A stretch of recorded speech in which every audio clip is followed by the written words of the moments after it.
bukan hanya keras dan seru, tetapi memang sangat dinamis. Memang tujuan utamanya adalah menjadikan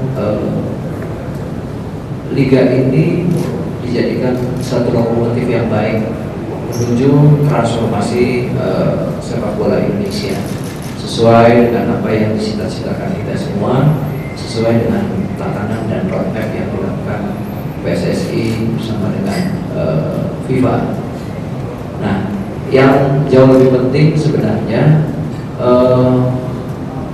kalau hanya perubahan direksi dan komisaris itu hal yang biasa di dalam korporasi, tetapi apa yang menjadi cita-cita kita bersama ini akan terrealisasi dalam waktu yang terus akan bergulir.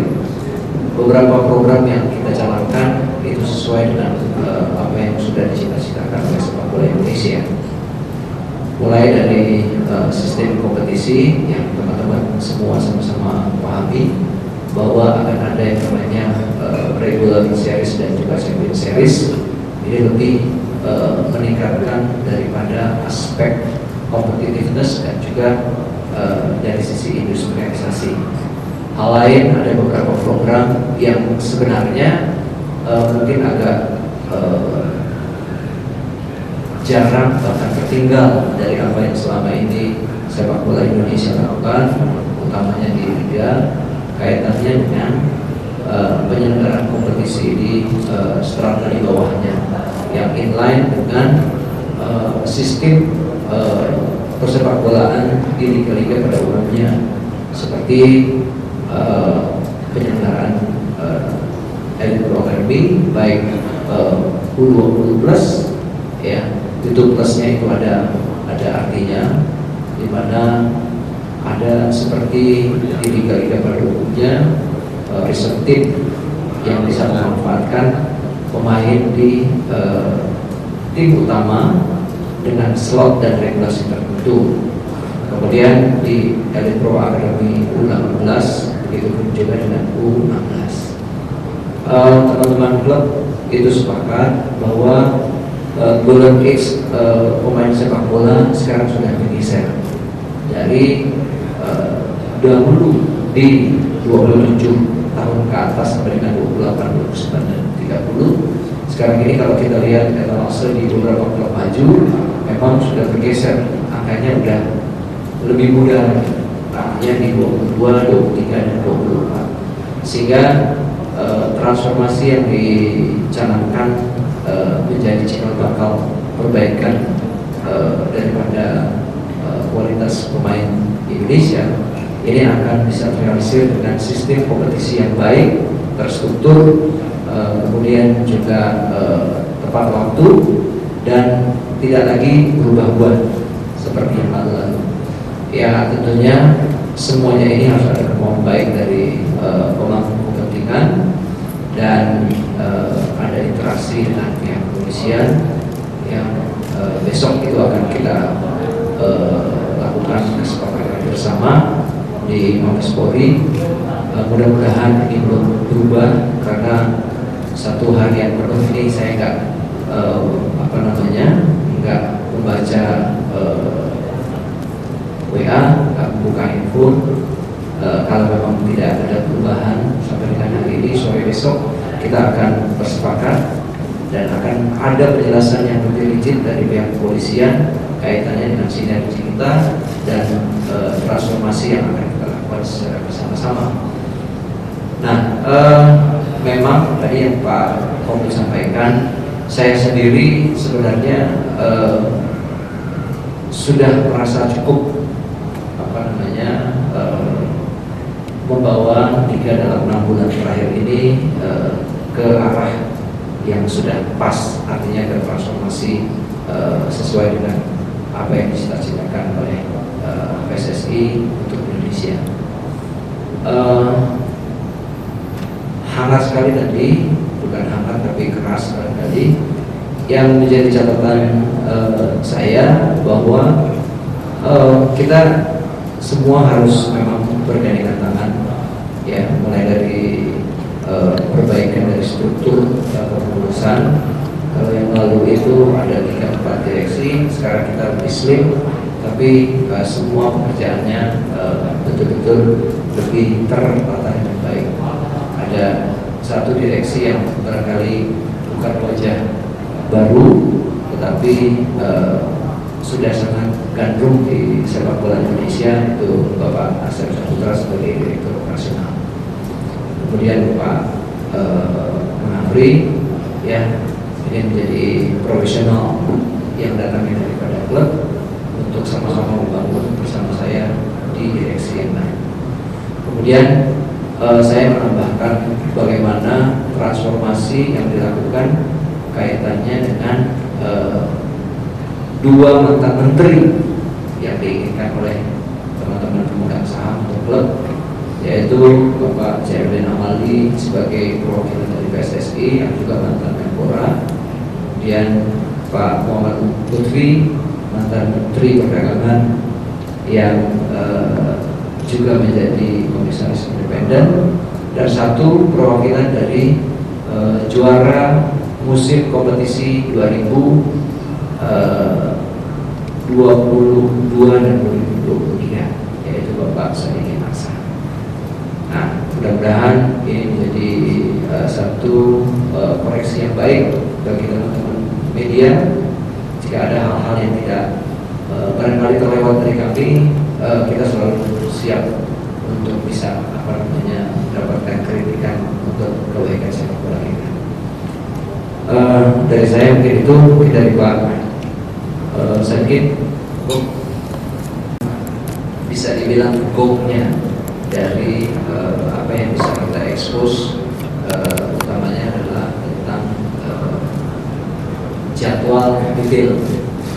Dari draft yang ada memang tidak terlalu jauh berbeda, karena memang dalam beberapa minggu terakhir ini kita menyesuaikan dengan beberapa agenda yang ada di kearifan lokal, kemudian termasuk jam tayang dan sebagainya.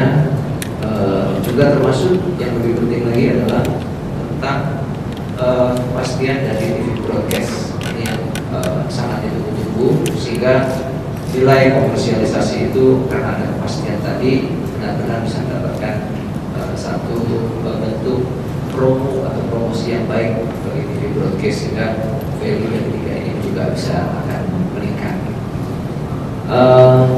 Besok aja kita tunggu, ya. Tadi saya sudah jawab, saya belum membuka WA hari ini. Kalau nggak ada aral minta besok 15 gol. Hadiah untuk championship itu 5 miliar, ya.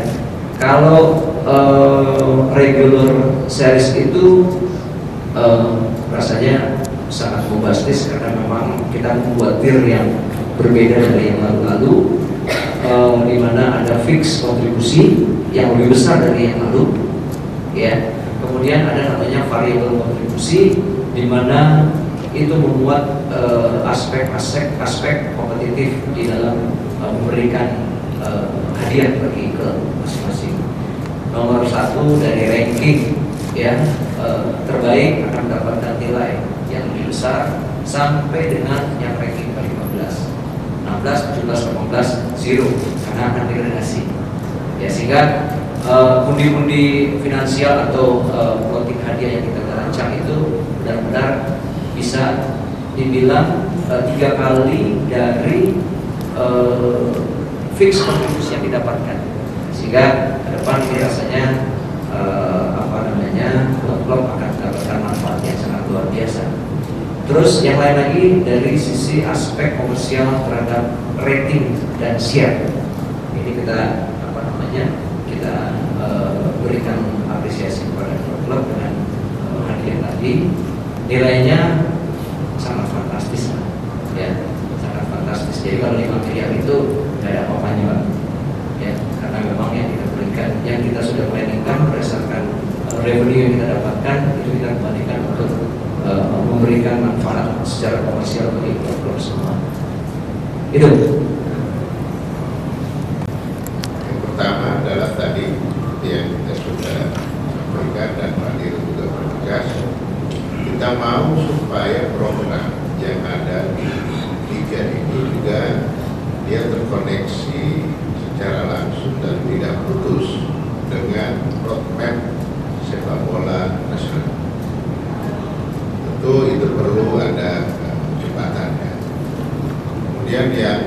kedua, kita ingin memastikan karena kami dengan Pak Siddiq, Pak Muhammad Lutfi, Pak Syarif itu ingin mengawasi salah satu tugas utamanya adalah mengawasi apa yang dilakukan dalam ini. Dan tentu yang kita akan fokus bagaimana governance yang ada di dalam LV, dan ini terbuka semua dari bahkan Pak Dirut sudah berani menyampaikan angka dan lain sebagainya, tidak ada yang ditutupi. Jadi memang kita bertransformasi bersama-sama, semua akan ditransformasi. Organisasi hidupnya, ya federasinya PSSI transformasi, liganya bertransformasi, supporternya bertransformasi, pengelolaan pertandingan semuanya. Jadi itu yang kira-kira yang kita akan kerjakan ke depan. Dan apalagi ini adalah langsung perwakilan liga. Ini fair, benar-benar ada dari PSSI, ada yang mewakili liga, dan itu diberikan kesempatan kepada yang juara. Mungkin kalau PSM masih juara lagi tahun depan, masih PSM lagi. Ya, kita lihat nanti, dan ada yang pendek, ada semua buka, kita buka, dan tidak ada apa namanya tadi disampaikan Pak Dirut, PSSI itu sangat monopoli dan lain sebagainya, tidak ada. Kan itu memang dia benar-benar liga yang jalan. Untuk jembatan kan perlu orang, kira-kira di situ saya fungsinya. Begitu. 2 bulan terakhir udah berapa kali didatangi Pak Ferry. Terakhir itu pada saat sebelum kongres, sehari sebelum kongres itu Pak Ferry mempresentasikan apa yang akan dikerjakan di liga ke depannya, ya kayak prarus lah. Tadi kita setujui, udah dipresentasikan sebelumnya. Pak Ferry minta ke depannya mencari direktur liga ke depan. Kami melihat apa yang dikerjakan Pak Ferry semenjak kejadian Kanjuruhan, dan kami liga menunjuk Pak Ferry sebagai direktur utama dan Pak Munafri pada waktu itu. Yang dikerjakan sampai sini kami lihatnya cukup bagus, dan kami klub merasa kontribusinya ada. Dan yang paling kami suka sekarang ini adalah liga ini udah profit. Makanya Pak Ferry menginginkan udah balik, dan Pak Ferry udah berapa kali ke klub minta, Pak tolong dicari pengganti. Tapi kami dan PSSI berdiskusi, kami pikirnya Pak Ferry, karena pertama ya nggak mungkin lah kalau mau berhasil ke depan melihat cuma perbaikan cuma 6 bulan. Kami lihat Pak Ferry dan Pak Muhammad ini udah 6 bulan ini udah bagus. Kami berharap ini diperbaiki, dan Pak Ferry tadi sudah mempresentasikan kepada seluruh pemegang saham 3 sampai 4 tahun ke depan. Yang kami rasa sama yang dikatakan Pak Komod, Pak Zabir Wali itu akan menjadi transformasi besar-besaran, dan transformasi ini tidak akan berjalan sendiri. Kami harus bekerja sama dengan PSSI, dan kami pikir kami butuh orang yang tepat saat ini, di mana kami melanjutkan dari hasil sarasihan yang dilaksanakan Pak Ketua Umum di Surabaya.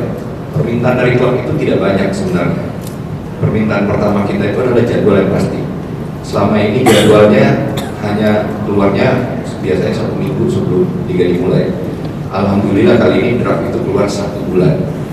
Kami berharap ke depan tahun berikutnya kami minta kalau bisa 3 bulan sebelumnya, karena ini berpengaruh juga bagi kami klub berbicara mengenai bisnis plan, berbicara mengenai sponsor, itu sangat pengaruh. Dan kenapa kami sangat memaksa apa yang tadi Pak Ketua atau Pak Komod katakan, ini tadi ada sedikit pemaksaan kepada Pak Ferry dan Pak Munafri, dan kami menginginkan ada Pak Asep untuk membantu agar supaya transformasi yang diinginkan oleh PSSI Pak Ketua Umum bisa berjalan. Dan kami sangat yakin dengan komposisi yang ada, yang Pak Ferry katakan slim, kami sangat yakin ini bisa berhasil ke depannya.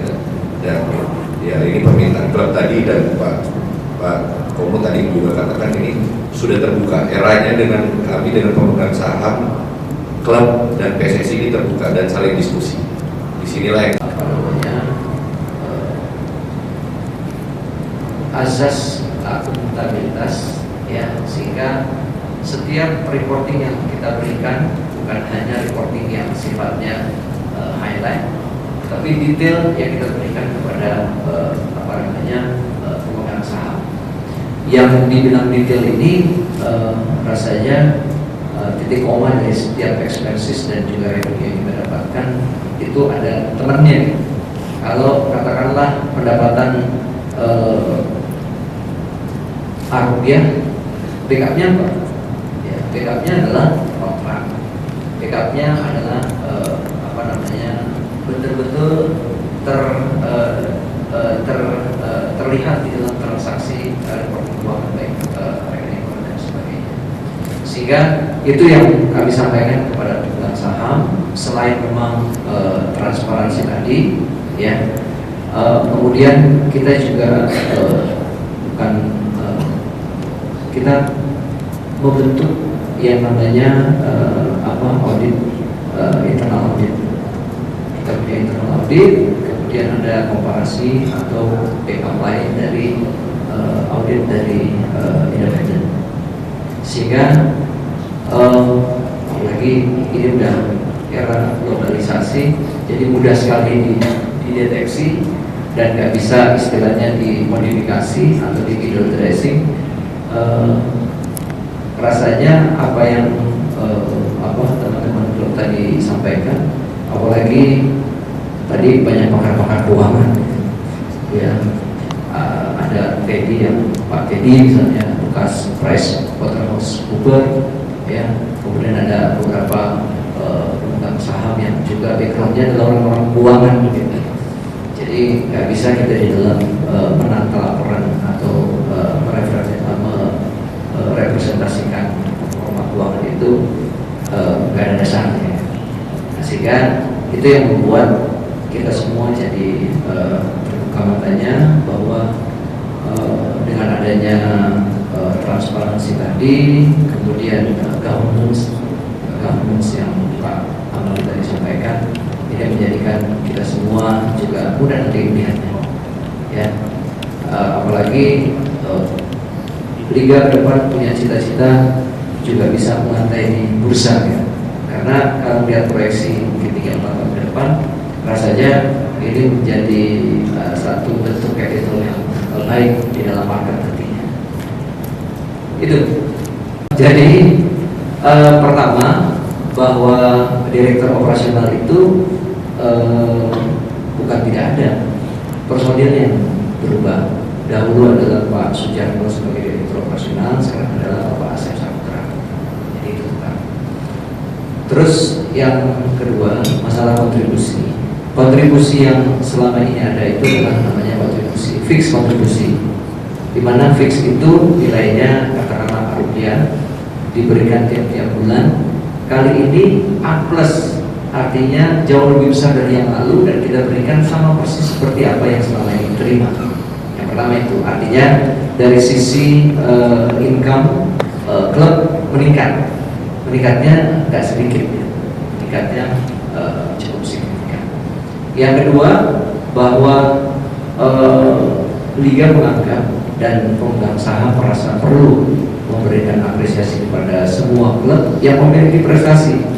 Jadi ranking pertama memiliki bobot katakan 20-25% dari pundi-pundi yang kita siapkan dari variabel kontribusi tadi. Variabel kontribusi ini bisa dibilang kita membuat formasinya itu dengan sistem 4-4-2, 40%, 40% dan 20% untuk hal yang lain. Ya.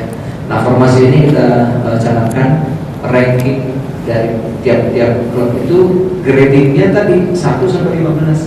Kalau dia udah degradasi, ya aspek pertama di dalam merit point, ya, itu nggak akan dapat. Itu namanya ranking. Tetapi dari aspek komersialisasi yang namanya rating dan share, itu dari ranking pertama sampai ranking 18 ya gitu. Sehingga kalau klub yang didegradasi, ya, mungkin katakanlah dapatnya fix kontribusi yang sama dengan klub-klub yang lain, ditambah dengan tanpa merit system tapi dapat share, ya kan? Nah, share-nya tadi itu kalau di rata-rata sampai dengan di penghujung kompetisi, ya, klub yang juara pertama, ranking yang pertama, kemudian aspek yang lain-lain 20% tadi itu terpenuhi semua, maka klub tadi akan mendapatkan lebih besar daripada kontribusi yang rutin. Jadi nomor satu, bahwa kontribusi yang diberikan lebih besar dari yang lalu. Itu dulu poinnya. Yang kedua, kalau bisa memenuhi semua aspek tadi, juara, kemudian share dan rankingnya juga the best, kemudian aspek lainnya juga terpenuhi yang terbaik, maka dia akan mendapatkan jauh lebih besar daripada fix kontribusi tadi. Sehingga itu yang tadi dibilang perdebatan hangat, ya kan? Karena memang justifikasinya adalah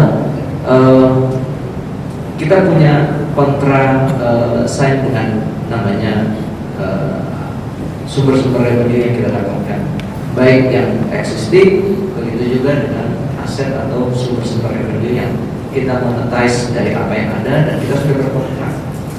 Nah, artinya apa? Ada peningkatan yang cukup signifikan, karena memang saya melihat bahwa perbaikan yang dilakukan Liga Indonesia baru dalam 6 bulan terakhir ini memberikan manfaat dan akses yang sangat positif bagi para pemberi revenue tadi, dalam hal misalnya peningkatan dari monetizing dari semua aset-aset yang kita ada. Nah, mereka percaya bahwa apa yang kita lakukan selama ini, yang mungkin selama ini belum, itu bisa kita tingkatkan. Yang ada kita bisa pertahankan. Kemudian layaknya perusahaan, kalau memang expenses itu tidak perlu dilakukan, kan harus dikunci. Yang kunci itu bukan seorang dirut, tapi kita membuat satu sistem yang tepat. Tadi saya bilang ada audit internal, kemudian kita juga melakukan kerjasama dengan auditor dari independen yang bisa dibilang sangat gandrung yang sekarang ini lagi sedang berjalan. Oke. Dari klub. Jadi jabatan komisaris bukan jabatan day to day di menjalankan perusahaan. Jadi kalau jabatan komisaris kami cuma beberapa kali sebulan kali meetingnya, jadi tidak akan mengganggu operasional jabatan saya di PSM. Nah itu kalau jabatan direksi pasti saya harus mundur, tapi ini jabatan komisaris dan kalau diminta jadi direksi juga saya nggak mau, sudah ada PNI cukup.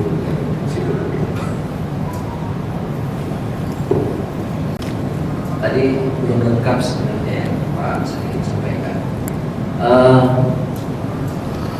Kita memang harus mulai juga terbiasa dan membuka mata kita semua bahwa terkadang kita terjerat dengan yang namanya konflik of interest. Ya, dengan sistem yang ada, dengan akuntabilitas yang kita ciptakan di LIB, rasanya konflik of interest itu tak terjadi. Jadi jangan khawatir, takut nanti karena representasi dari PSM kemudian ada konflik of interest, ya itu pasti tidak, karena memang kita membuat rambu-rambu sistem yang betul, ya. Kalau dulu katakanlah liga itu, LIB itu tidak punya SOP, tidak punya job desk, bahkan peraturan perusahaan juga tidak ada. Kali ini kita semua lengkap, bahkan visi perusahaan dalam LIB ini sudah kita ciptakan dalam bulan terakhir kemarin. Kita akan terus memperbarui visi kita ke depan itu mau kemana. Itu yang kita sampaikan ke pemirsa. Kemudian tadi memang mungkin baru kali ini dalam sejarahnya Liga, saya sedikit menambahkan bahwa dari Liga pertama kali berdiri di 2004 sampai dengan hari ini baru kali ini. Yang di era ini kita memiliki keuntungan, ya. Artinya tadi dengan sistem dan sistem yang baik, rambu-rambu yang betul, kemudian kita tingkatkan aset-aset sumber aset-aset kita yang ada, inventory yang ada, kita mengentai semua sehingga itu mendapatkan pundi-pundi atau menghasilkan revenue yang baik. Kemudian perusahaan itu kan memang harus menekan expenses itu sesuai dengan apa yang ya. Nah, ini yang kita lakukan sehingga kalau pertanyaan yang tadi Taufik sampaikan, Liga 1 itu kick off-nya atau bukannya itu kabarnya batal, ya belum tentu juga gitu. Ya, Persija sama PSM itu memang menjadi laga perdana kita nanti. Hanya memang kita butuh istilahnya menunggu 1-2 hari ini untuk bisa sama-sama kita mendapatkan kepastian tadi. Ya, jadi jangan disampaikan belum tentu jadi atau tidak gitu ya. Ya semua lah teman-teman bisa sama-sama mengawal ini sehingga kita sudah bisa mendapatkan jadwal yang pasti sampai dengan week ke 34 plus playoff. Itu hasil dari apa yang kita lakukan selama ini bersama dengan kepolisian. Jadi itu yang harus betul-betul dikawal ya. Nah, jam tayang, kemudian hari pertandingan itu juga semua sudah terkunci. Dan besok kita dengar, ya, kita dengar sama-sama di Mabes Polri. Mudah-mudahan lagi-lagi besok sore tidak batal lah, gitu ya, untuk bisa kita dengarkan bersama-sama. Buat Liga sebagai penutup, terima kasih bahwa selama ini teman-teman media mengawal kita, koreksi kita, kemudian juga mempublish apa yang kita lakukan. Mudah-mudahan ini benar-benar menjadi babak yang baru dan memberikan manfaat yang baik untuk kompetisi yang baik, sehingga tim nasional bukan seperti timnas yang lalu, timnas yang berprestasi seperti slogan sepak bola ya. Terima kasih sudah menonton. Silakan subscribe, like, dan jangan lupa komen di bawah ya Bola Spotter.